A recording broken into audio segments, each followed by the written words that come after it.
खबर शामिल करते हैं। मेहर आसम की रिपोर्ट के मुताबिक निजी टीवी की एंकर आयशा जहांजेब को शोहर ने मुबैना तशद्दुद का निशाना बना डाला। खातून एंकर के मुताबिक शोहर हारिस से झगड़ा हुआ जिस पर उसने तशद्दुद का निशाना बनाया। आयशा ने तिब्बी मुलाहजे के बाद शोहर हारिस के खिलाफ जान से मार देने की दफात के तहत मुकदमा दर्ज करवा दिया है। FIR के मुताबिक आयशा जहांजेब ने पुलिस को बताया है कि शोहर ने झगड़े के दौरान तशद्दुद का निशाना बनाया और जान से मारने की धमकियां दी। शोहर हारिस अली उनके बच्चों को भी तशद्दुद का निशाना बनाता रहा है। पुलिस के मुताबिक आयशा जहांजेब के शोहर के खिलाफ मुकदमा दर्ज कर लिया गया है। पुलिस ने बताया है कि आयशा जहांजेब के शोहर हारिस को गिरफ्तार कर लिया गया है और तफ्तीश जारी है।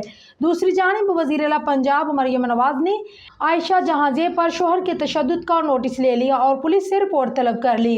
वज़ीर आला ने आयशा जहांजेब को बेहतरीन तिब्बी सहूलियत देने की हदायत की है और कहा कि ख़वातीन मेरी रेड लाइन है, तशद्दुद बर्दाश्त नहीं किया जाएगा।